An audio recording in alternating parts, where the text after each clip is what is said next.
말랐을 때 전혀 다르게 표현을 해요. 말랐을 때 드라이기로 막 말렸어. 저희가 예를 들어서 우리가 항상 영상에서 보던 단발이에요. 비달 사순 커트의 느낌이 단발이야. 막 이렇게 해가지고 네이프부터 하나 섹션 하나하나 다 떠가지고 다 잘랐어. 말랐을 때 과연 정리할 게 없을까요? 정리할 게 어마무시하게 많습니다. 근데 그렇게 하는 거는 베이직에서 우리가 공부하기 위해서 배우는 거는 좋지만 실전에서 사용했을 때 그렇게 했을 때는 시간이 너무 오래 걸려요. 그러다 보니까 커트 객단가가 안 맞죠. 왜냐하면 외국에서는 커트 객단가가 기본 최소가 5만 원이고 높으면 10만 원 이상 간단 말이에요. 그러니까 그렇게 해줄 수밖에 없죠. 1시간 반, 2시간 반, 2시간 정도 들여서 커트를 공들여서 해줘야 돼. 근데 우리나라는 그 나라에 비해서 5배나 싸요, 보통. 2만 원, 3만 원, 3만 원도 비싸다고 그래요, 요즘에는. 그러다 보니까 커트의 수요가 많아야 되는데 시간이 길면 하루에 매출할 수 있는 게 줄어드는 거다, 그죠? 그러다 보니까 커트를 단축시키려면 결국에는 베이스 커트를 빨리 해야 돼요.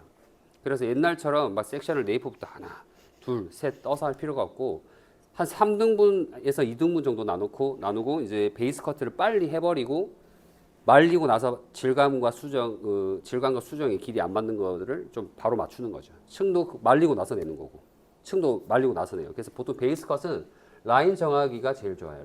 라인을 빨리 정하고 말려가지고 거기서부터 층을 내요.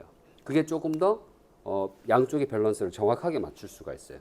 왜냐하면 젖었을 때는 우리가 아무리 당겨서 이렇게 잡고 해도 안 맞아요. 근데 쓸데없는 동작을 하고 있는 거예요. 실전에서 해보셔서 아실 거예요. 왜냐하면 사람의 두상은 다 달라요. 같을 수가 없어요. 완벽할 수가 없거든요. 반으로 나눠서 눈의 위치도 다르고요. 눈썹의 위치도 다르고요. 그 다음에 여기 나는 위치까지 달라요. 실제로 여기의 폭과 여기의 폭이 있죠. 달라요. 그리고 여기의 골격도 달라요. 여기는 튀어나와 있을 수도 있고요. 여기는 들어가 있을 수도 있어요. 그러면 모발이 떨어졌을 때 표현하는 방법이 달라지는 거거든요. 근데 표현하는 방법이 다른데 우리는 이렇게 잡아서 정형화된 식으로 체크를 하고 있다는 거죠. 그래서 정형화된 식으로 체크를 하는 것이 아니라 중력에 의해서 떨어뜨린 그 자리에서 그 길이의 높이가 비슷하게 있는지를 보는 게 더 중요해요. 그게 완벽한 밸런스를 보는 방법이라고 보시면 됩니다. 그래서 우리는 말랐을 때 집중을 해야 되지 젖었을 때 집중을 하는 것이 좀 불필요하지 않나라는 그런 생각을 하게 되더라고요. 오랫동안 커트를 해보니까. 그래서 고객의 만족을 높이기 위해서는 어쨌든 베이스 커트를 빠르게 질감과 수정을 동시에 일어나고 그 다음에 마무리 세팅을 하고 나서 다시 한번 안 맞는 부분을 수정을 하는 것까지 이루어진다고 보시면 되고요.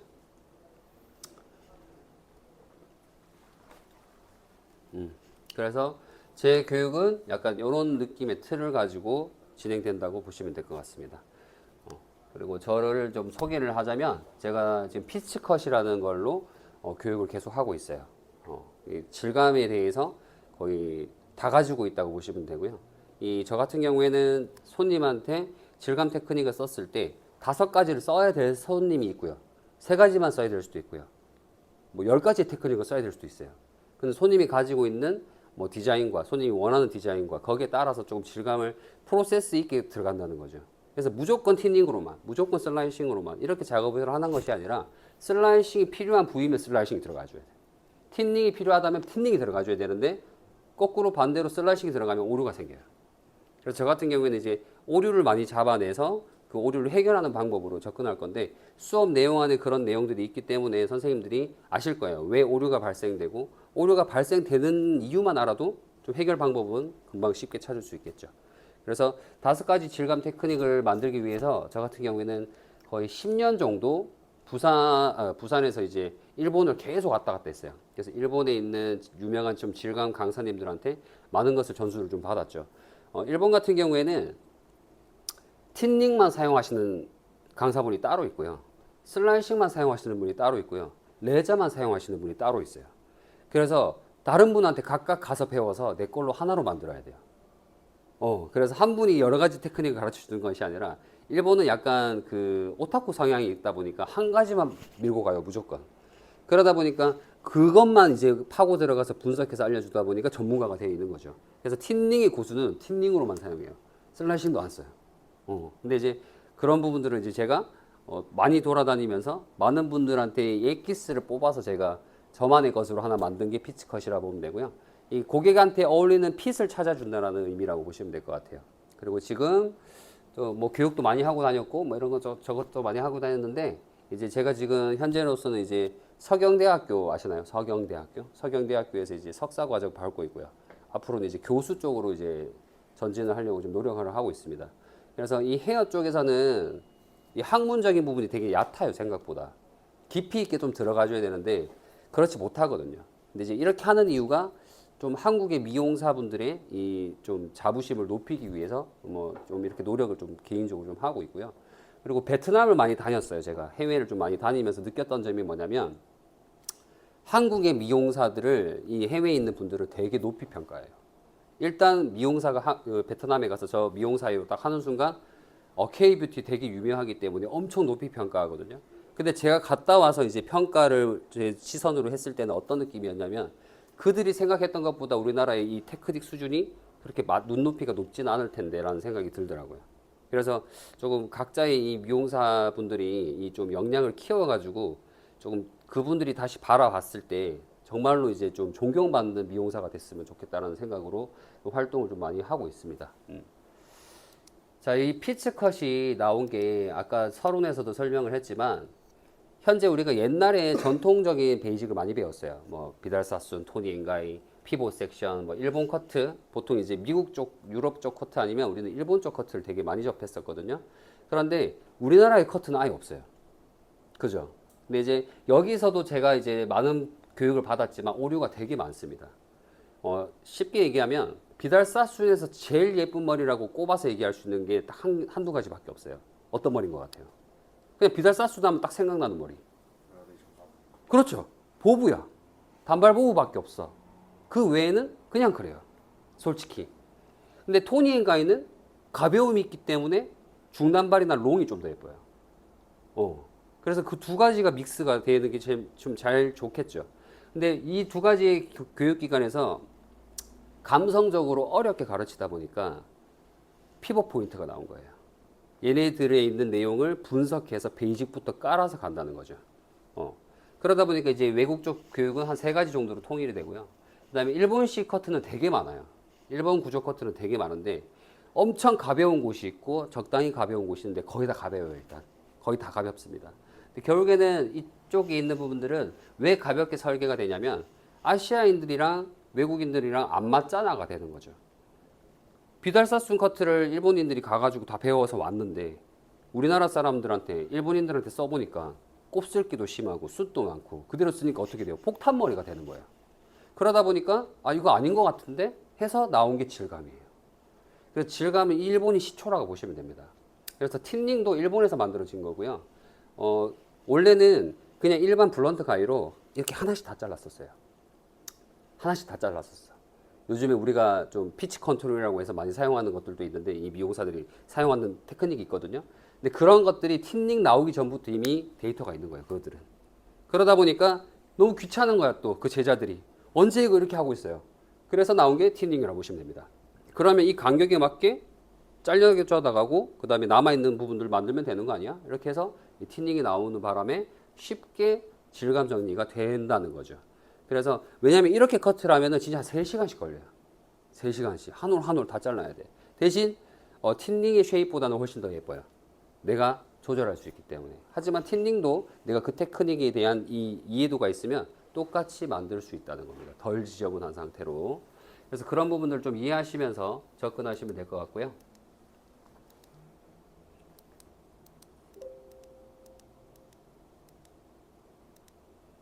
지금까지 얘기했던 내용들이 다 여기에 좀 담겨져 있는데요. 레시피 커트들의 문제점은 보통 가발에 대고 많이 하다 보니까 재현성이 많이 떨어져요.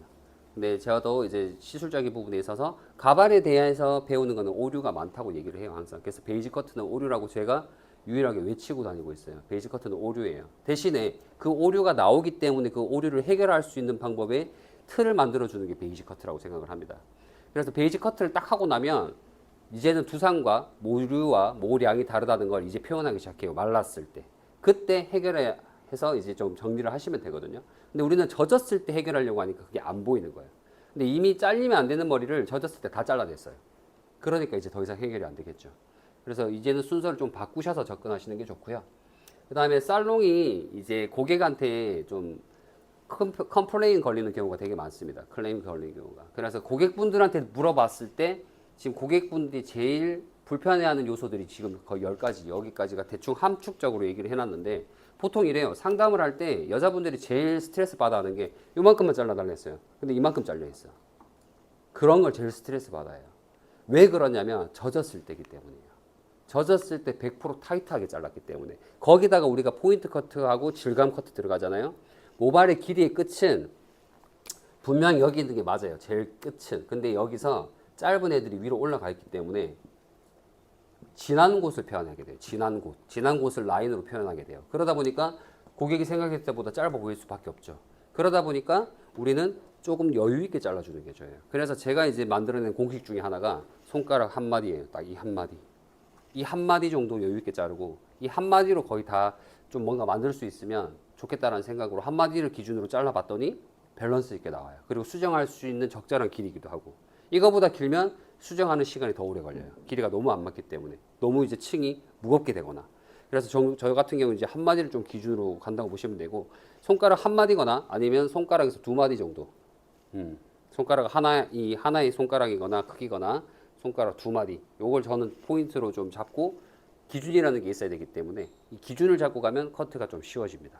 그래서 요런 걸 좀 이해를 좀 잘 하시면서 따라와 주시면 될 것 같아요. 자, 질감 커트가 이제 어려운 이유는 베이직 커트 교육에서 질감 커트를 거의 배울 일이 잘 없어요. 어떻게 배우냐면 베이직 커트를 거의 1시간 자르고요.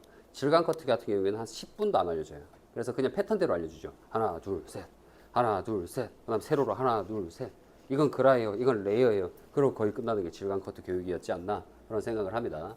그러다 보니까 이제 좀 질감 커트에 대해서 좀 집중 있게 배우지 못했던 부분들이 되게 많고요. 그 다음에 이 주입식 커트 교육만 듣다 보니까 질감 커트가 어려워요. 왜냐하면 질감은 다양하게 잘라야 돼요. 예를 들면 두상이 달라요. 모량도 달라요. 여기가 숱이 없다고 봅시다. 여기 숱이 많아요. 근데 똑같이 하나 둘 셋 치고 똑같이 하나 둘 셋 치면 달라진 게 있을까요? 달라진 게 있을까요? 이 양쪽이 지금 달라진 게 없죠. 여기는 여전히 숱이 더 없을 거고 여기는 여전히 숱이 더 많을 거예요. 왜? 소재를 이해해야 되는데 소재를 이해하지 못했던 거죠. 왜? 패턴대로 이해했기 때문에. 여기가 모량을 만져봤을 때 두상에서 여기가 또 들어가 있기도 하고 숱이 적으면 더 납작해지겠죠. 그럼 여기는 부풀어 올라와 있을 거예요. 두상도 튀어나와 있고 모량도 많아. 그럼 여기를 줄여줘야죠. 그러면 내가 틴닝이 들어가는 횟수나 질감이 들어가는 횟수를 많은 쪽에다가 넣어주셔야 되겠죠. 무슨 말인지 아시겠죠? 그래서 우리는 앞으로 배우실 때 명암이라는 걸 좀 배울 겁니다. 명암. 명암이라는 거는 진한 것과 하얀 거라고 생각하시면 돼요. 어두운 것과 밝은 거. 그래서 그 두 가지만 배워서 밸런스만 맞추더라도 질감의 실패는 줄일 수 있다라고 생각을 하시면 될 것 같습니다. 그리고 앞전에 사전에 설명했던 내용들이 다 있기 때문에 뒤로 넘어갈게요. 여기도 이제 사전에 설명했던 내용인데 뒤쪽에 넘어가면서 프로세스에 대해서 한번 보도록 하겠습니다. 자, 질감 같은 경우에는 커트 자체가 저는 스케치라고 생각해요. 커트 자체가 스케치인 게 틴닝은 틴닝의 색깔만 있고요. 그 다음에 슬라이싱은 슬라이싱의 색깔이 있어요. 블런트는 블런트의 색깔이 있고 그 색깔을 조합하는 거라고 보시면 되는데 여기서 어려운 포인트가 뭐냐면 우리는 빈 도화지에 그리는 붓이 아니라 이미 그려져 있는 곳에다가 지워내면서 그리는 거라고 보시면 돼요. 지워내면서. 그래서 지워낸다는 거는 잘라내는 거죠. 그래서 이미 잘라낸 거는 돌이킬 수가 없어요. 그래서 우리는 지우개, 블런트라는 지우개, 틴닝이라는 지우개, 슬라이싱이라는 지우개를 잘 써야 돼요. 그래서 실수를 하더라도 만회할 수 있는 기회가 있거든요. 근데 우리는 항상 베이직 커트에서 너무 타이트하게 자르는 게 버릇이 되어 있기 때문에 굉장히 거기서 좀 큰 리스크를 안고 있지 않나 그런 생각을 하고 있습니다. 그 다음에 우리가 조금 많이 접하는 도형인데요.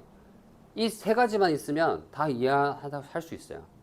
다 이해할 수 있습니다. 그래서 사각형, 스퀘어, 그 다음에 트라이앵글, 라운드. 그리고 점이 찍혀 있죠. 점이 찍혀 있는 이유가 뭐냐면 우리가 섹션을 나눌 때 두상에 포인트 지점이 있어요. 그럼 그 포인트 지점끼리 연결시키면 이 사각형처럼 면이 깨끗하게 나눠지거든요. 근데 우리는 포인트 지점을 제대로 좀 놓치고 있는 부분이 많기 때문에 점과 점을 연결한다고 생각을 하지 않고 그냥 꺼버려요. 그러다 보니까 섹션이 불균형하게 이어지기도 합니다. 그래서 그런 부분들을 놓치면 안 될 것 같고요. 그 다음에 지금 점이 작은 것과 큰 것이 있죠. 선생님들을 보셨을 때 어떤 게 좀 더 지저분해 보이고 매트해 보이나요? 그렇죠. 점이 많으니까. 그럼 이걸 틴닝으로 바꿔볼까요? 10%짜리 틴닝을 10번 자르는 것과 20% 틴닝으로 5번 자르는 거. 라고 표현이 된다고 보시면 됩니다. 10%짜리는 점이 많아요. 한 번 자르면 표현이 안 되죠. 그렇기 때문에 자국이 잘 안 보이기 때문에 좋아요. 근데 그걸 10번 자르면 이렇게 되는 거예요. 같은 구역에서가 아니더라도 10번을 자르면서 10번을 나오면 점이 많아지죠. 점이 많다는 거는 내가 가지고 있는 면에 점을 많이 찍었기 때문에 그 면이 사라져요. 그렇게 표현을 하셔야 됩니다. 그 다음에 지금 여기 같은 경우에는 이제 틴닝 발수가 크고 넓고 사이에 틈이 큰 걸 얘기하는 거예요. 사이 틈이 작은데 발수가 큰 걸 쓰면은 그만큼 많이 잘려나갔고 사이에는 요거밖에 안 남잖아요. 그렇죠. 그럼 그것 또한 역시 지저분하게 되겠죠. 그래서 사이에 틈이 큰 애를 쓰면 이렇게 면이 많이 살아있어요. 면이 많이 살아있다는 것은 점보다 면이 이 점을 죽여버리는 거죠. 그래서 확률로 생각을 하시면 됩니다. 확률. 그래서 우리가 기존에 배웠던 커트 방식은 조금 지워내시고 면이 이렇게 있으면 면처럼 보여요. 근데 여기 점이 이렇게 박혀도 면이 이기죠. 면보다 점이 작기 때문에 한 이 정도면은 3%밖에 안 되겠네요. 근데 얘가 이제 점점 점이 많아지면 면보다 점의 더 크기를 보게 될 겁니다. 점점 많아지면 이런 식으로. 그러면 이제 면이 조금씩 사라지기 시작해요. 그럼 점이 더 많이 차지하니까 매트해진다. 윤기가 사라진다. 그래서 보통 이렇게 커트하는 경우가 더 많아요. 그러다 보니까 지저분해지죠. 그리고 틴닝이라는 특징은 뒤에서도 나오겠지만 과하게 많이 사용할수록 정전기가 일어나요. 그리고 틴닝을 사용하고 나면 오히려 빗질했을 때 엉킴을 발생시켜요. 안쪽에서. 끝에는 당연히 없겠죠. 왜? 이제 공간이 없으니까. 너덜너덜해진 상태니까. 근데 안쪽에는 숱이 있는데 거기서 틴닝을 딱 집었더니 거기서 엉킴이 생겨서 빗질이 잘 안 되는 경우가 있어요. 분명히 숱은 쳤는데 왜 빗질했을 때 엉키지? 틴닝 때문이죠. 틴닝 때문에. 그렇게 생각을 하셔야 됩니다. 그러면 틴닝의 특징은 잘못 사용하면 어떻게 된다? 매트해진다. 부시시해진다. 근데 틴닝을 과도하게 사용해야 될 때가 있어요. 남자 머리에서. 짧게 자르시는 분들. 숱을 쳐야지만 스타일링이 되는 분들. 텍스처감을 표현해야 되는 분들은 좀 어느 정도 쳐줘야 돼요. 지저분해지더라도. 왜? 제품을 발라서 이 매트함을 사라지게 만들어서 윤기로 다시 제품으로 대체하는 거니까 남자 머리는 짧은 머리 분들은 좀 대체적으로 좀 과도하게 치셔도 된다는 거죠. 이 정도 머리 스타일 같은 경우에도 어느 정도 쳐줘야 볼륨이 올라가고 제품이 잘 발려요. 근데 너무 숱이 많은데 안 치면 다 깔아앉아요. 오히려 다 깔아앉고 커트 선 자국이 너무 심하게 보여요. 그러니까 오히려 그게 오류가 되는 거죠. 덜 치는 게. 그래서 상황에 따라서 내가 가진 소재의 이 디자인이 어떤 디자인에 따라서 질감 정리를 적절히 골라서 잘 쓰셔야 됩니다. 아시겠죠? 자, 여기서 같은 경우에는 이제 점이 많은 것과 이제 선이 많은 것이 나왔죠. 선. 이제 면이 사라지고 선이 나왔어요. 선 같은 경우에도 보시면 아시겠지만 직모와 곱슬모로 표현을 했어요. 이번에는 그림으로. 직모는 선이 강하기 때문에 윤기가 나 보이죠. 빛을 반사해서 보내기 때문에. 곱슬머리들은 빛을 반사해서 흡수하기 때문에 윤기가 안 나요. 그래서 착각하고 있는 게 뭐냐면 곱슬머리를 매직으로 피면 머리 결이 좋아지는 게 아니라 그냥 빛이 반사돼서 보이게끔 만든 것밖에 없는 거예요. 어쨌든 손상된 건 어쩔 수가 없어요. 그래서 매직을 해서 이게 머리 결이 좋아진다가 아니라 빛을 반사하도록 만들어서 내가 만들어 놓은 거죠. 환경 자체를 바꿔 놓은 거죠. 근데 결국에는 모발은 손상을 가지고 있을 수밖에 없어요. 곱슬이 심할수록 당연히 매트해질 수밖에 없죠.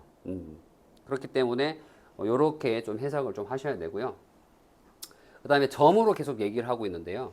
층이 많거나 틴닝이 들어가거나 슬라이싱에서도 레자에서도 포인트 커트에서도 어쨌든 질감이라고 하는 것을 들어가게 되면 무조건 점이라고 생각을 하셔야 돼요. 점으로 표현이 된다고 보시면 됩니다. 질감은 보통 점으로 표현된다. 점. 그 다음에 블런트 커트 같은 경우에는 선으로 많이 표현해요. 선을 많이 표현합니다. 그래서 베이스 커트는 선을 많이 표현하고 그 많은 면에다가 점을 넣어서 면을 좀 살려가면서 흐름을 만들고 공기감을 만든다고 보시는 게 질감이라고 보시면 될 것 같아요. 무슨 말인지 아시겠죠? 그 다음에 가로와 세로인데요. 왜 가로와 세로가 나왔냐면 질감을 가로로만 쓰는 사람도 있고 세로로만 쓰는 사람도 있어요.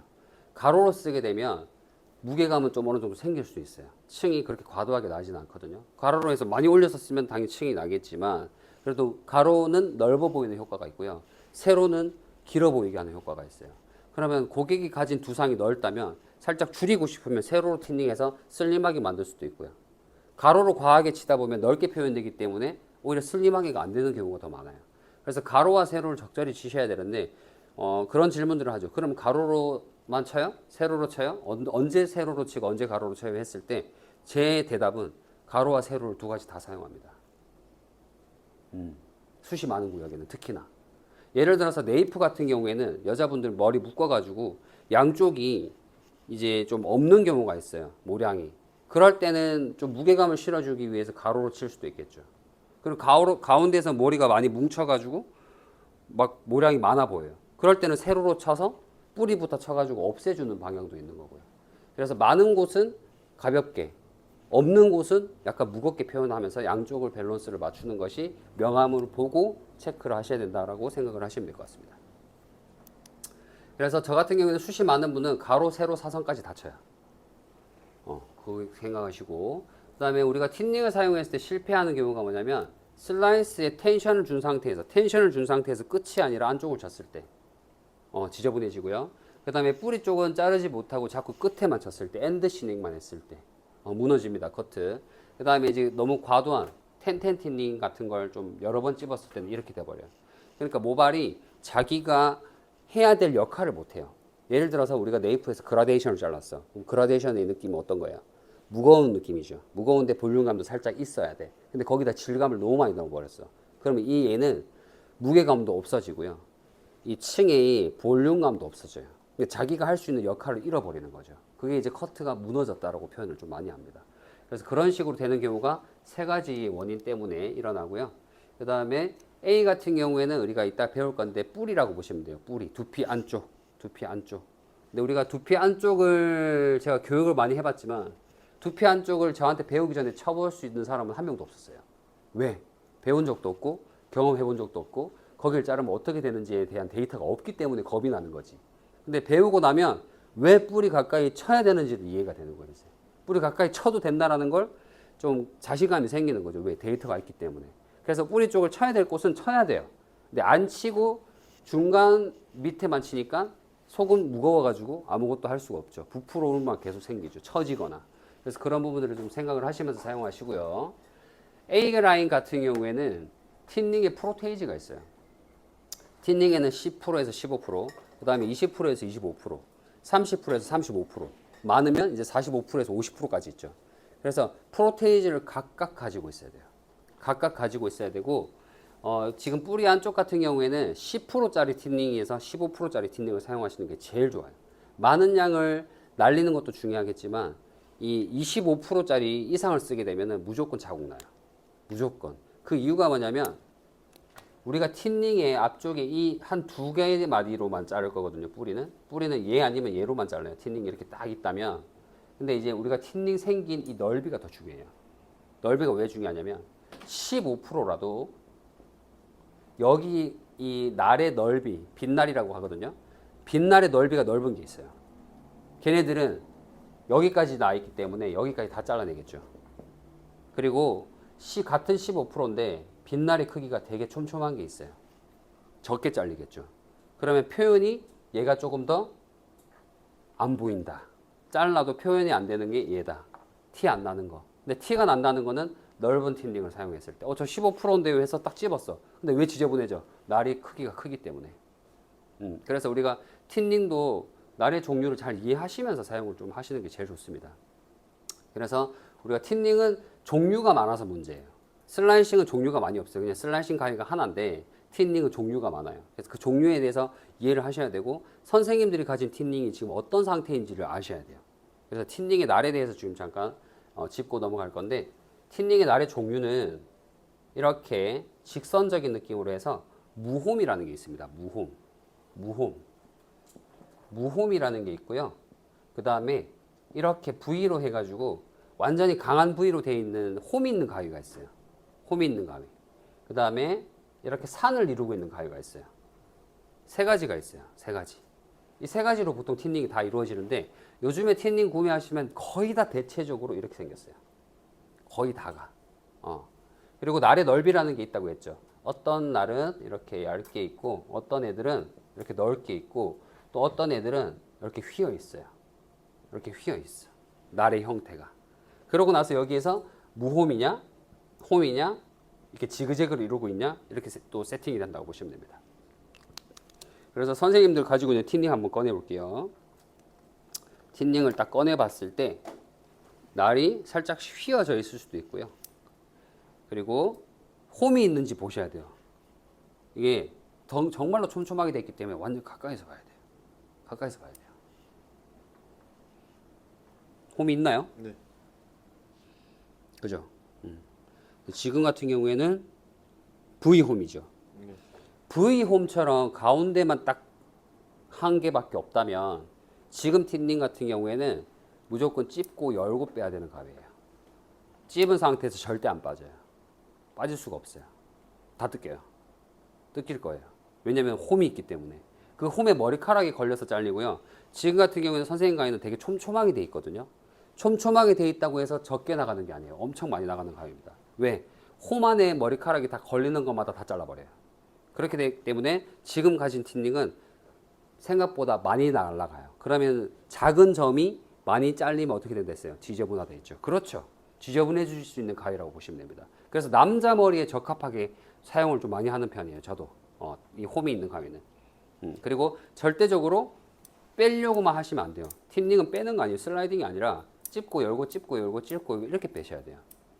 근데 우리가 이 슬라이딩 되는 느낌으로 원하다 보니까 보통은 이렇게 지그재그로 산을 이루고 있는 가위를 좀 많이 선호하거든요. 근데 이 가위도 어떤 가위든 솔직히 찝고 빼잖아요. 머리 다 긁혀요.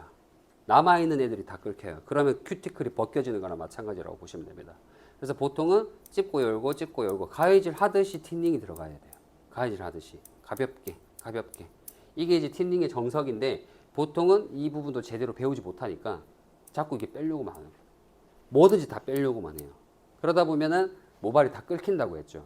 우리 눈에는 보이지 않지만 머리 다 끓여요. 그 상태에서 연합펌을 하잖아요. 머리 끝이 왠지 모르게 갈라져 있고 하얀 게 보인다. 끓였다는 겁니다. 큐티클이 벗겨졌다는 거예요. 이미 1차적으로 가위에서.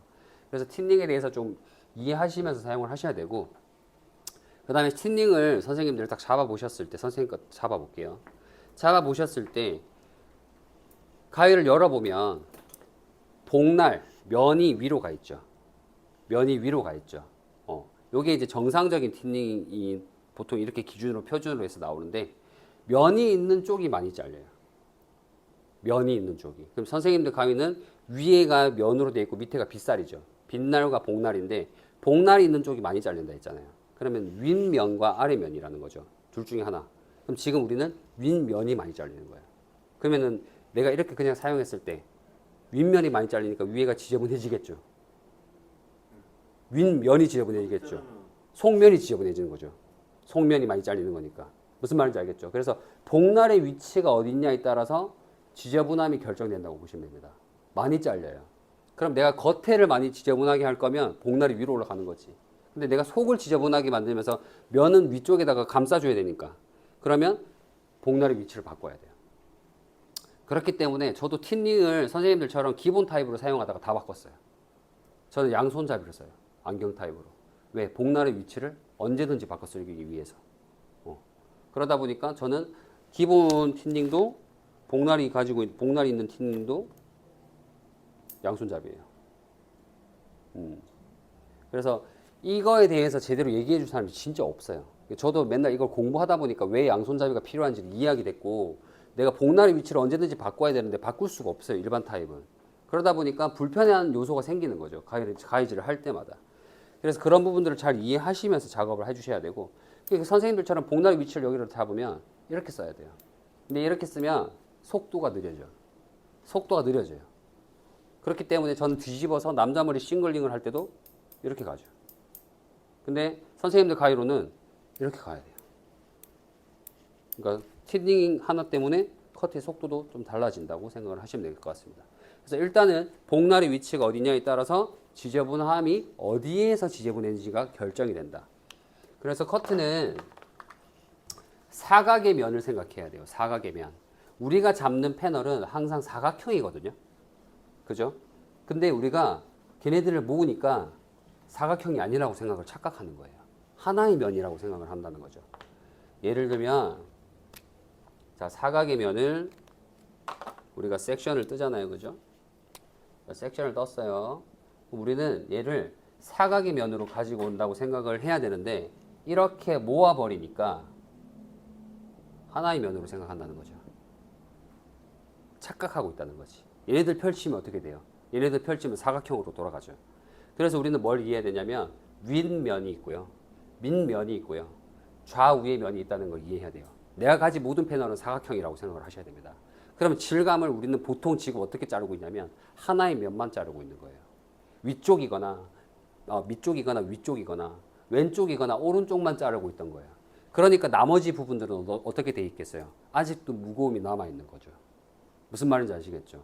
그래서 저는 질감 처리를 할 때 세로로 먼저 잘랐으면 가로로 다시 자르는 이유가 세로에서 쌓이는 애들은 가로에서 다시 무게감을 만들어요. 우리가 염색 바를 때 가로로만 바르나요? 가로로 바르면 세로로 체크하죠. 그거랑 똑같아요. 덜 발려져 있는 데가 있잖아. 그죠? 덜 잘려져 있는 데가 분명히 발생돼요. 그렇기 때문에 가로로 치면 세로로 쳐요. 세로로 치면 가로로 쳐요. 틴닝으로 들어갔으면 슬라이싱으로 바꿔서 들어가요. 왜냐하면 틴닝으로 더 이상 해결할 수 없기 때문에. 여기서 점을 더 많이 찍으면 어떻게 된다 했죠? 지저분해진다 했죠. 그렇기 때문에 공간을 아예 없애버려야 돼요. 그러면 공간을 없애버리는 애는 슬라이싱이에요. 그 공간이 아예 없어져요. 점은 조금 남아있겠지만 사이에 가려져 있기 때문에 안 보여요. 질감은 틴닝끼리 점을 막 잔잔하게 치잖아요. 부풀어 올라서 밖으로 표현이 돼요. 근데 슬라이싱은 그 면이 다 날아가기 때문에 모발이 얹혀지면서 그 사이로 딱 파고 들어가요. 그래서 플랫해진다고 보시면 됩니다. 그래서 플랫하게 만들 때는 슬라이싱을 좀 더 많이 써주시는 게 좋고, 내가 이제 볼륨을 살리거나 그 다음에 좀 부풀어 오름 만들거나 이제 틴닝을 안쪽에서 설계하고 싶다. 그러면 이제 틴닝으로 사용하는 거고, 슬라이싱은 플랫함과 흐름, 볼륨은 틴닝. 그래서 그라듀에이션 넣어서 볼륨을 좀 살리고 싶은 느낌으로 가고 싶다. 그럼 내부에서 그라듀에이션 사용할 때는 보통은 틴닝을 사용하는 게 맞죠. 왜? 공간을 날리면은 볼륨이 깔아앉잖아요. 그죠? 근데 공간을 날리는 애가 슬라이싱이라고 했잖아. 근데 슬라이싱으로 그라듀에이션 넣어봤자 공간이 이미 다 날아가고 없어. 플랫해져 있다고. 그러다 보니까 어떻게 돼요? 볼륨을 살릴 수 없는 상황이 되는 거죠. 하지만 디자이너가 시술할 땐 편하지. 내가 드라이 해주기에는 편한 거야. 모량이 많이 날아갔기 때문에. 근데 고객이 집에서 직접 했을 때 돼요? 안 돼요. 머리 다 들러붙어 있을 거야. 그래서 그런 걸 적절히 생각하시면서 작업을 해주셔야 된다고 생각을 하시면 됩니다. 자, 그 다음에 이제 B 부분인데요. A 부분은 뿌리 안쪽이라 보시면 되고, B 부분은 뿌리 바로 앞쪽이에요. 뿌리부터 앞쪽. 그래서 보통 뿌리를 5에서 8cm가 이제 A 구역이라고 보시면 되는데, B가 이제, A는 완전히 루트라고 보면 돼요. 완전 두피 안쪽. 이제 B 지역은 루트 안쪽에서부터 5cm에서 8cm인데, 왜 5cm에서 8cm냐면, 모발마다 다르기 때문이에요. 어떤 머리는 조금만 잘라도 떠버리고, 어떤 머리는 똑같이 잘랐는데 안 뜨고, 그죠? 그래서 지금 B구역 같은 경우에는 뭘 만드는 지역이냐면 볼륨을 만드는 지역이고요. A구역은 플랫함을 만드는 지역이라고 보시면 됩니다. A 지역은 완전히 숱을 없애버리는 거고요. B 지역 같은 경우에는 숱이 바깥에서 없어지니까 안쪽에는 어떻게 되겠어요? 좀 더 남아있겠죠. 걔네들이 볼륨을 만들어 주는 거라고 보시면 됩니다. 그래서 B 지역 같은 경우에는 5에서 8cm인데 얇은 머리는 안 뜨잖아요. 그래서 좀 더 가까이 들어가는 거고요. 이 굉장히 직모성 있는 애들은 5cm 잘라버리면 얘가 떠야 되는 게 아니라 완전히 솟아올라 버려요. 그러니까 지저분해지는 거죠. 그러니까 얘네들은 어떻게 잘라야 돼요? 생각했던 것보다 더 긴 데서 자르거나 아예 A 지역을 없애버리거나 둘 중에 하나라고 보시면 됩니다. 근데 내가 볼륨을 살리고 싶으면 B 지역에 8cm 정도 되는 구역에 찝어야 덜 지저분해지고 볼륨이 산다라고 생각을 하시면 될 것 같습니다. 자, 아까도 설명했던 거지만 복날의 위치가 위로 가 있으면 윗면이 잘려요. 복날의 위치가 아래에 있으면 밑면이 잘려요.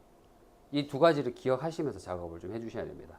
자, 하지만 이렇게 사용하는 게 잘못됐다라는 게 아니에요. 내가 디자인에 있어서 이렇게 사용해야 될 구역이 꼭 있어요. 그렇기 때문에 지저분해짐이 생기더라도 꼭 사용해야 된다면 사용해줘도 나쁘진 않다는 거죠. 그 구역은 어떤 구역? 덮여서 가리는 구역은 윗면으로 사용하더라도 크게 문제가 안 된다. 덮어주는 애가 있다면. 근데 덮어주는 애가 없는 상황인데 계속 윗면을 치면 다 지저분해진다 라고 생각을 하시면 될 것 같습니다. 자, 그 다음에 표면이 푸석거릴 때 또 역시나 이제 마찬가지인데요. 틴닝에 복날이 위로 올라갔을 때, 그리고 30% 이상의 틴닝을 과도하게 많이 사용했을 때는 무조건 푸석거려집니다. 그러니까 푸석거린다는 거는 역시나 점이 많다는 거고요. 면이 많이 사라졌다는 겁니다. 매트해졌다는 거죠. 그걸 생각을 하시면 되고요. 틴닝을 많이 사용하면 공간이 많이 날아간 것처럼 보이겠지만 점이 많기 때문에 정전기가 일어납니다. 틴닝을 많이 사용하면 정전기가 일어나요. 하지만 슬라이싱을 사용하면 공간이 없는 거기 때문에 정전기가 그렇게 많이 일어나지는 않았어요. 제가 써봤을 때는. 자, 그 다음에는 모발이 움직임이 없을 때는 항상 강조하는 거지만 CDE 지역만 자르게 되면 끝만 자르는 거잖아. 그죠? 그럼 안쪽에는 모량이 많을 거다. 그죠? 그렇기 때문에 흐름이라는 게 안 생겨요. 왔다 갔다 흐름을 만들 수가 없어. 안쪽에서부터 만들어야 되는데 끝에 있는 부분만 만들었기 때문에 끝만 살짝 왔다 갔다 하는 느낌이지 전체적으로 이렇게 왔다 갔다 하는 느낌을 못 만든다는 겁니다. 그래서 CDE 지역만 너무 과하게 사용하시는 분이 좀 많아요. 대체적으로 다 여기만 사용해요. 무서워서 이 안쪽은 건드리지도 못해요. 근데 안쪽에서 건드리고 나면 끝에는 건드릴 게 생각보다 많이 없어요. 이미 안쪽에서 감소가 됐고 그 있는 밑에 있는 부분을 조금만 감소시키면 우리가 알고 있는 뾰족한 느낌을 쉽게 만들 수 있거든요. 근데 여기 있는 느낌을 제거하지 않고 여기 있는 느낌으로만 뾰족하게 만들려고 하다 보니까 어떻게 돼요? 어려워요. 블런트 자국으로 없앨 수가 없어. 그래서 맨날 틴닝만 쓰더라도 블런트 자국이 남아있죠. 그걸 해결하는 방법을 조금 이해하시면서 배우셔야 되고요. 그 다음에 우리가 베이스 커트랑은 다르게 틴닝 같은 경우에는 내가 한 패널을 잘랐으면 새로운 패널로 섹션을 뜨셔야 돼요. 오버랩이 되면 안 돼요.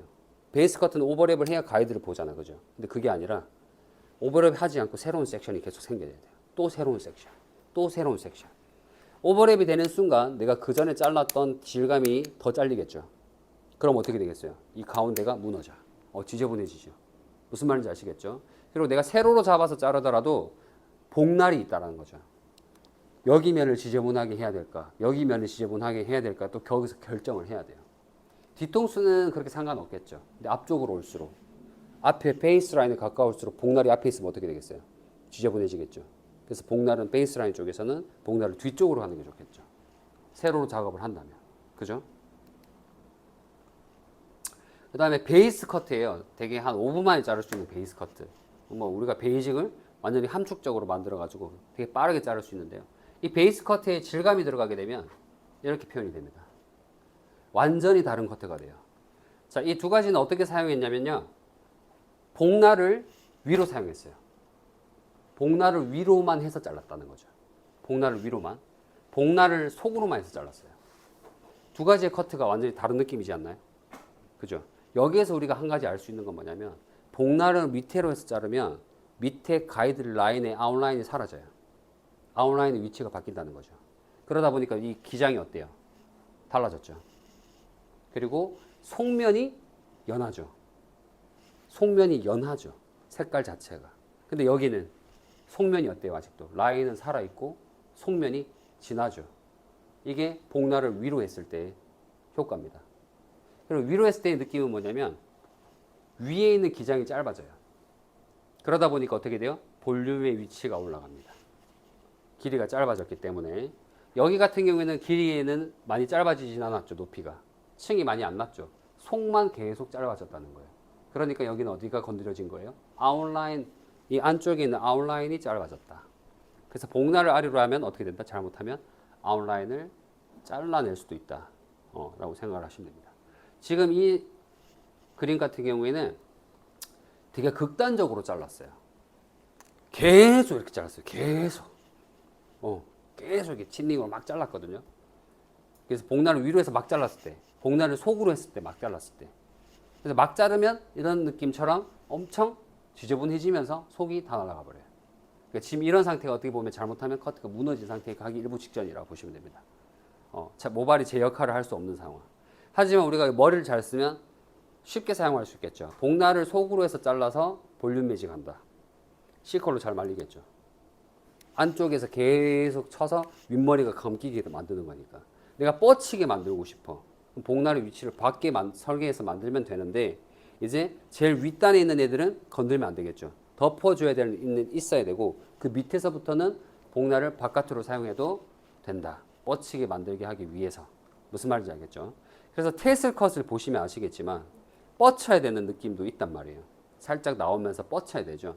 그래서 디스커넥션을 좀 많이 쓰거나 뻗치게 만들기 위해서 질감을 위쪽으로 해서 복날을 위쪽으로 해서 써야지만이 뻗침이 생겨요. 뻗침이 생깁니다. 그러니까 아웃라인이 어때요? 딱딱하죠. 얘는 덮어주는 애가 없으니까 이렇게 표현이 되는데 덮어주는 애가 있으면 어떻게 될까요? 스트레이트로 나오면서 뻗치겠죠. 그래서 우리가 구조를 잘 짜서 들어가면 여기에서 이 두 가지만 가지고도 응용을 되게 많이 할 수가 있어요. 그 다음에 레자는 뒤쪽에 좀 더 타이트하게 나올 건데요. 지금 네이프만 사용했어요. 레자는 네이프만 사용했고, 레자를 쓸 때는 여기도 역시나 덮어준 애가 있는 목적으로 간다면 괜찮고요. 제품을 꼭 발라야 돼요. 레자는 무조건 매트해집니다.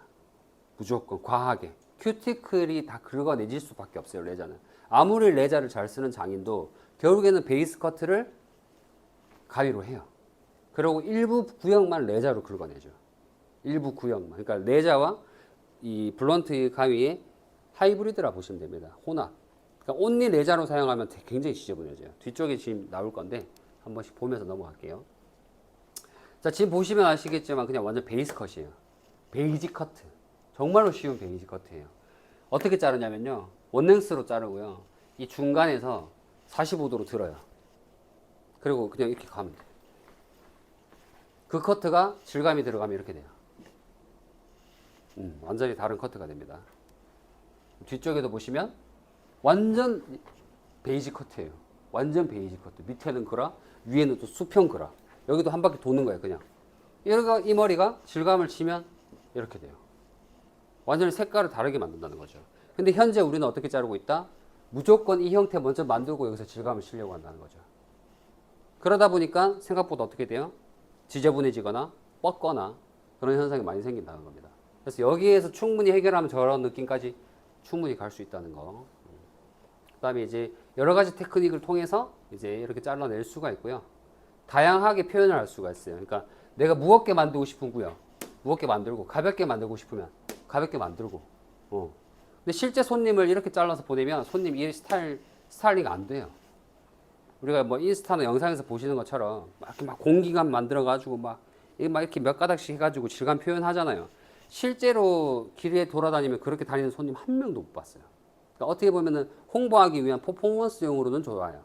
근데 실전에서 만약에 사용했을 때 그렇게 과하게 볼륨감을 만들고 공기감을 만들어 버리면 실제 손님은 잘못하면 다 깔아앉은 상태로 다녀야 돼요. 그러니까 매번 미용실 와서 드라이를 받을 수밖에 없는 상황이 또 올 수밖에 없는 거죠. 고객이 손질이 안 되기 때문에. 그래서 그런 부분들은 우리는 좀 우리 매장에 손님이 어떤 유형이 있는가에 따라서 잘 적절하게 사용을 하시면 되고요. 지금은 우리가 사진을 보면서 분석할 수 있는 내용이에요. 그래서 오버전의 볼륨감이 어디에 있는지, 무게감의 위치는 어딘지, 그 다음에 네이프의 형태는 어떤 모양인지, 네이프가 A라인인지, 그 다음에 라운드 라인인지, 그 다음에 스퀘어 라인인지 그걸 얘기하는 거고요. 아웃라인의 두께라는 게 있어요. 제가 교육을 저도 많이 들으면서 아웃라인의 두께를 얘기하는 사람들은 많이 없었어요. 아웃라인의 두께가 뭐냐면 사진을 그 전으로 넘어가자면 여기서 이제 아웃라인 두께가 좀 더 확실하게 표현이 되는데 여기는 지금 여기가 아웃라인의 두께라고 보시면 돼요. 아웃라인의 두께. 그러니까 층을 조금이라도 내는 순간 아웃라인의 두께는 얇아져요. 아웃라인의 두께는 굉장히 얇아집니다. 지금 이 세 가지 중에서 얘가 아웃라인의 두께가 거의 완전히 얇죠. 층이 많이 났다는 거예요. 그러니까 덮어주는 애가 없으면 아웃라인의 두께가 줄어들어요. 그래서 우리가 알고 있는 원넥스가 아웃라인 두께가 제일 두꺼운 거고요. 그라듀에이션으로 빠지면서 아웃라인의 두께가 얇아지기 시작해요. 조금씩. 근데 레이어는 어떻게 되겠어요? 아웃라인의 두께가 너무나 많이 날아간다. 그래서 아웃라인의 두께가 엄청 많이 날아가는 롱머리 중에서는 허쉬컷. 아웃라인의 두께가 없어요. 거의 없다고 봐야 돼요. 거의 숏으로 따지면 이런 느낌이라고 봐야 돼요. 그렇기 때문에 흐늘흐늘거리죠. 흐늘흐늘거려요. 근데 허쉬컷의 장단점이 있어요. 저는 허쉬컷을 손님들한테 권하지는 않아요. 왜 그러냐면 허쉬컷은 얼굴을 부각시키는 커트예요. 옆에서 보면 진짜 예쁘거든요. 근데 정면에서 얼굴로 보면은 정면 허쉬컷을 지금 많이 꺼내는 사람들이 많이 없어요. 근데 저는 정면 허쉬컷을 많이 봤기 때문에 머리가 이렇게 되죠. 외계인처럼 두상 얼굴이 되게 커 보이게 만들고요. 여기에서 슬림하게 뻗쳐버려요. 그게 허쉬컷의 특징이라고 보시면 됩니다. 그러니까 허쉬컷 잘못하면 어떻게 돼요? 진짜 머리를 크게 만들 수밖에 없어요. 고객한테 안 어울리면 저는 안 된다고 얘기를 하죠. 그래서 차라리 허쉬컷보다는 레이어드 컷으로 자르고 질감으로 조금 더 가볍게 만들어주는 게 좀 더 좋지 않나 그런 생각을 좀 해봅니다. 그래서 아웃라인의 두께에 대해서 좀 이해하셔야 되고 지금은 이제 우리가 일반적으로 사용하는 이제 제가 아까 얘기했던 커트 프로세스예요. 선생님들이 매장에서 사용하시는 기본 프로세스라고 보시면 되면 저 같은 경우에는 프로세스가 바뀝니다. 자, 우리가 분무를 하거나 샴푸를 하면서는 모량과 모질과 모류의 방향을 다 분석해요. 이마도 다 만져보고요. 그러면서 거기에 대한 고객이 가지고 있는 소재에 대한 특징을 손님한테 그냥 전달만 해요. 손님, 고객님, 여기가 이렇게 되셨네요. 여기는 좀 이렇게 되네요. 여기 이렇게 되네요. 이것만 설명을 해도 카운셀링 하고 있는 거야. 뭐 다른 게 뭐 깊이 들어가고 있는 게 카운셀링이 아니라 그 고객이 가지고 있는 소재가 어떻게 생겼는지 얘기해 주는 것 자체가 카운셀링이에요. 근데 그걸 보통 이제 머리를 분무하면서나 아니면 샴푸하면서 바로 그게 얘기할 수 있게 되는 상황이거든요. 근데 우리가 그 1, 2분 사용을 못 해요. 1, 2분은 사용을 잘 못 해. 근데 그 1, 2분 사용함으로 인해서 고객은 다르게 느껴져요. 왜? 다른 미용실에서는 이렇게까지 안 물어보는 사람들이 꽤 많더라고요. 제가 느꼈을 때는. 그래서 그런 부분을 이제 고객을 조금 더 모집할 수 있는 공략도 될 수도 있고요. 그 다음에 이제 젖은 상태에서 베이스 커트. 실제로 건조된 상태에서도 좀 빨리 자르기도 합니다. 그래서 분무를 과하게 많이 하진 않아요. 왜? 머리 말리는 시간도 아까워요, 저는. 그렇기 때문에 베이스 커트를 빨리 하고 그 다음에 커트 드라이라는 게 따로 있어요. 그래서 커트 드라이는 그냥 가볍게 그냥 롤 가지고 섹션 크게 떠가지고 시간을 많이 소모하지 않는 선에서 한 10분 안 내외에서 그냥 다 펴버려요. 그냥 스스 가볍게 드라이를 하는 거죠. 있는 그대로의 모습을 봐야 되기 때문에. 그러고 나서 이제 양감과 이 질감 커트 수정을 그때 동시에 일어나는 거예요. 수정 커트까지 다 하는 겁니다. 그리고 이제 스타일링하고 마지막에 다시 한 번 더 수정 커트 할 곳이 있는지 보고 무거운 데가 있으면 다시 한번 거기를 또 슬라이싱이 들어가야 될 수 있으면 슬라이싱 들어가고 틴닝이 들어가야 된다면 틴닝이 들어가기도 합니다. 그래서 마지막까지 봐주는 거. 그게 한 번 더 포인트가 되지 않나 그런 생각을 하고 있고요. 실제로 이제 여기서도 저한테 수업 받았던 분들이 되게 많은데 질감 커트 수업을 듣고 고객분들이 많이 늘었다고 얘기를 하고요. 예약이 꽉 찼다는 친구들도 지금 있고요. 그 이유가 뭐냐면 기존에 그 고객들이 자기 그 고정 고객들이 있을 거잖아요. 그죠? 근데 이걸 배워가지고 썼는데 기존 고객들이 더 좋아해요. 커트의 느낌이 바뀌었다라는 걸 고객이 확실하게 느낍니다. 질감 커트 같은 경우에는. 손질이 저번보다 훨씬 더 쉬워졌다고 생각을 해요. 그러다 보니까 어떻게 돼요? 나만의 커트가 되다 보니까 다른 미용실 못 가요. 왜? 다른 미용실에서는 질감 커트를 제대로 건드릴 수 없는 거 우리는 알잖아. 근데 나는 그 사람들보다는 내가 좀 더 할 수 있기 때문에 그 고객은 나를 찾을 수밖에 없어요. 질감 커트 하나 때문에. 그래서 그런 식으로 좀 생각을 하시면 되고요. 우리가 실제로 알고 있는 커트는 도형으로 따지면 생각보다 몇 개 없어요. 라인은 3가지밖에 없고요. 층은 2개밖에 없어요. 라인은 스퀘어, 라운드, 그 다음에 트라이앵글 3가지밖에 없잖아요. 우리가 알고 있는 거. 층은 라운드와 A라인밖에 없죠. 스퀘어라는 이런 층은 없잖아요. 그죠? A라인으로 되거나 아니면 라운드로 되는 층밖에 없어요. 결국엔 5가지 도형으로 우리는 다 커트를 한다고 보면 됩니다. 5가지 느낌으로. 그래서 되게 어렵게 생각하실 필요는 없다는 거고요. 그 다음에 그라와 레이어를 우리가 꼭 알아야 돼요. 그라와 레이어, 그라와 레이어. 그라는 무겁다, 레이어는 가볍다. 이렇게만 해석하시면 됩니다. 어렵게 생각하지 마시고 그라는 가볍다. 그라는 무겁다. 레이어는 가볍다. 대신에 또 여기서 하나 더 전제 조건이 붙는 건 레이어는 플랫해지기 쉽다. 가볍다. 플랫해지기 쉽다. 층이 많다. 그라는 무겁다. 질감으로 들어가면 볼륨을 만들 수가 있다. 그럼 가위의 날을 그라로 잡을 수 있어야 되겠죠. 무슨 말인지 아시겠죠? 가위의 날을 레이어로 간다면 세로로 잡았을 때 플랫해지는 거고 틴닝을 그라로 잡으면 무게감이 생기는 거고 그렇게 2가지로 분석을 해서 생각을 하셔야 됩니다. 간단하게.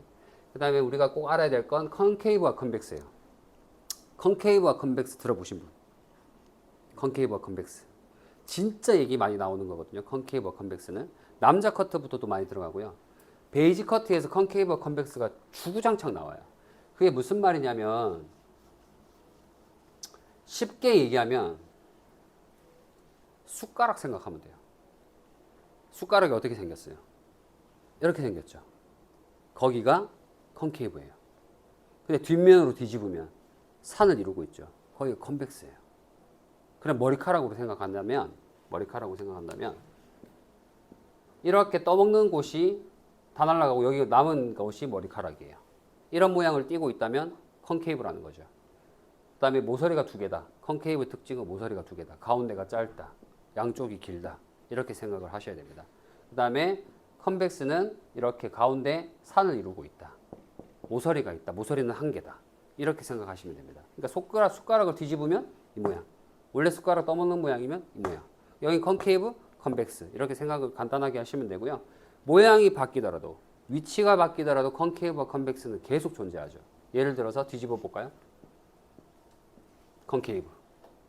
가로로 펼치면 컨케이브. 어떤 부위든 펼쳐도 컨케이브가 나왔다면 아 이건 컨케이브구나. 가운데가 짧고 양쪽이 길어졌구나 라고 생각을 하셔야 돼요.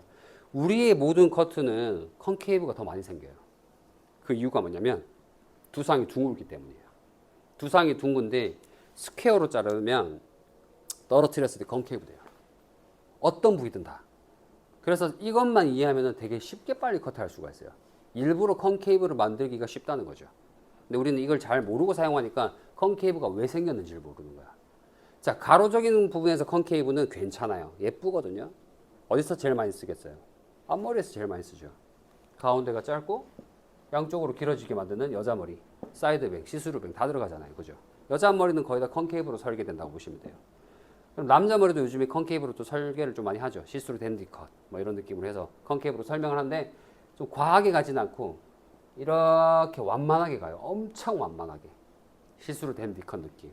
그래서 여기는 움직임이 없는 곳, 여기는 움직임을 만들어서 옆으로 넘기게 만드는 거. 댄디 컷을 약간 이런 식으로 요즘에는 많이 잘라낸다고 보면 됩니다. 그럼 결국에는 컨케이브인데 모양이 와이드한 느낌이냐 아니면 좀 더 뾰족한 느낌이냐 그 차이만 이해하시면 쉽게 이해하실 수 있고요. 컨벡스는 언제 나타나냐면 원랭스 자르고 가운데로 올렸을 때. 원랭스 자르고 양쪽을 가운데로 올리면 뾰족하게 모서리 나오죠.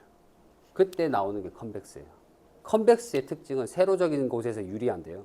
세로적인 것에서 유리한 게 뭐냐면 볼륨을 만들고 있는 애예요. 예를 들어서 얘를 커트 선을 봤는데 양쪽을 봤고 한쪽이 뭔가 무겁고 처지는 것 같아. 그죠? 그럼 걔를 세로로 들면 무조건 컨벡스 되겠어요. 그럼 거기는 뭐예요? 무겁고 뭉쳐져 있는 부분이기 때문에 질감이 아니라 층을 내야 되는 경우가 생긴다는 거죠. 그때는 질감이 아니라 층을 내서 깎아내야 돼요. 줄여야 된다는 거죠. 뭔가 원랭스적인 게 딱 보여. 특히 남자 머리에서 많이 겪어봤을 거예요. 그럴 때는 딱 들어서 보면 무조건 층을 내야 돼. 왜? 컨벡스는 무조건 나올 거니까. 그래서 얘는 세로적으로 표현했을 때는 무게감이 있다는 거예요. 무게감을 만들어준다는 거. 자, 대신에 얘는 디스커넥션이라는 얘기예요. 디스커넥션. 세로로 펼쳤을 때. 그래서 밑에는 레이어, 위에는 그라라고 표현을 하고 있어요. 반으로 나누면. 여기는 그라, 여기는 레이어. 이렇게 돼 있겠죠. 얘는 바꿔져 있겠지. 레이어, 그라. 이렇게 분석을 좀 하셔야 됩니다. 그래서 내가 펼쳤을 때 이렇게 일부러 의도해서 만들었는지 이렇게 의도해서 만들었는지 그걸 잘 이해하셔야 돼요. 여기에서 레이어가 더 안쪽에 있다면 디스커넥션 이렇게 된다면 디스커넥션 허쉬컷이 바로 나오겠죠. 도형 자체가. 그래서 이런 식으로 우리가 분석을 하면 되게 쉬워요. 결국에는 그라와 레이어밖에 없어요. 그 다음에 컨케이브와 컨벡스. 그것만 좀 잘 이해하시면서 작업을 하시면 되고요.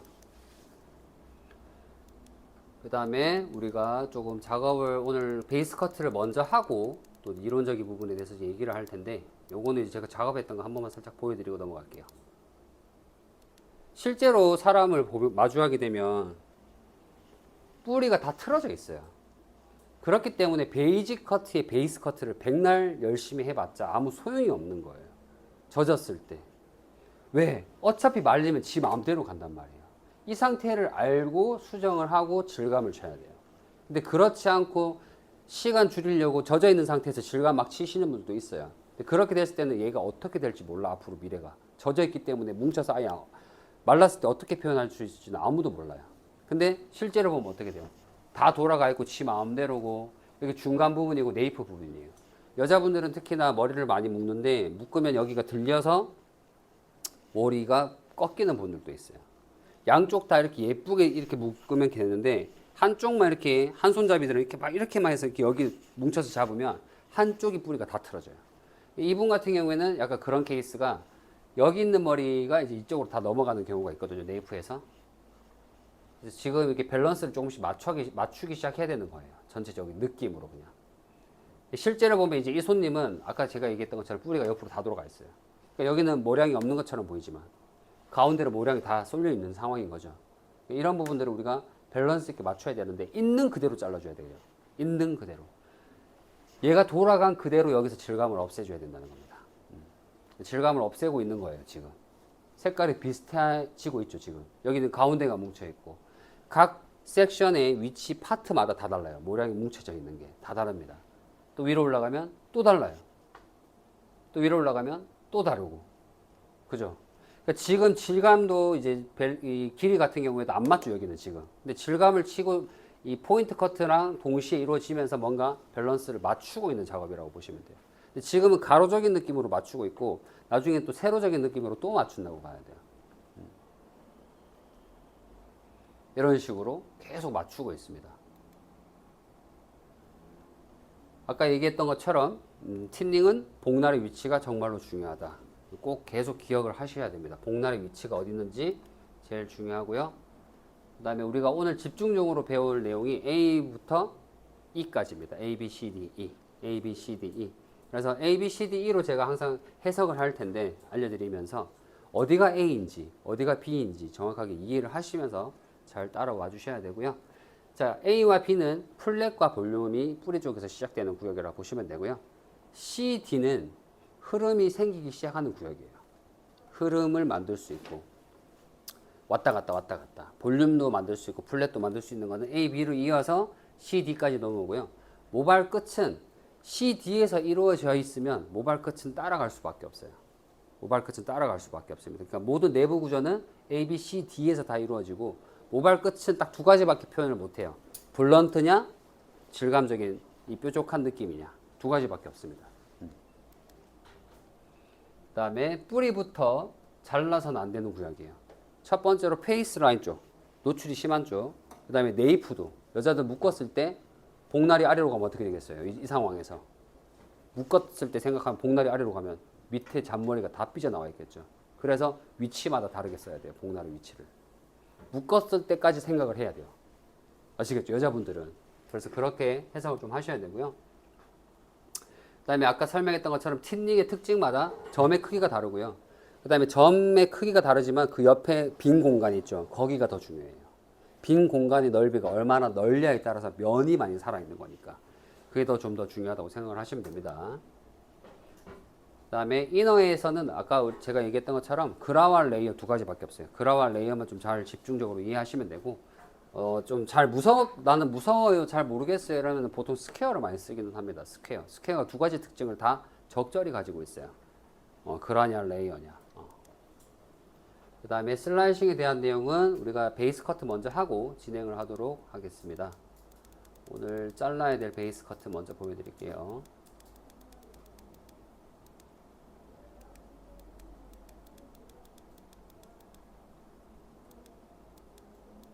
내용이 엄청 많아요. 내용이 많은데 다 할 수가 없고 오늘 이런 스타일을 잘라볼 거예요. 이 스타일. 요즘에 제일 많이 하는 스타일인데 트위스트 베이스를 좀 사용할 거고요. 블런트로 자르더라도 그 부분을 뾰족하게 만들 수 있는 방법이 슬라이싱이 아니더라도 장가위로 충분히 가능합니다. 그 다음에 여기서 이제 A, B 구역을 나눠서 좀 잘라볼 거고요. 아시겠죠? 그래서 머리를 젖으신 상태에서 그대로 올백으로 빗질해 주시면 되고요. 여기 준비가 되시면 한 5분 정도 쉬었다가 진행을 다시 실습으로 진행을 하도록 하겠습니다.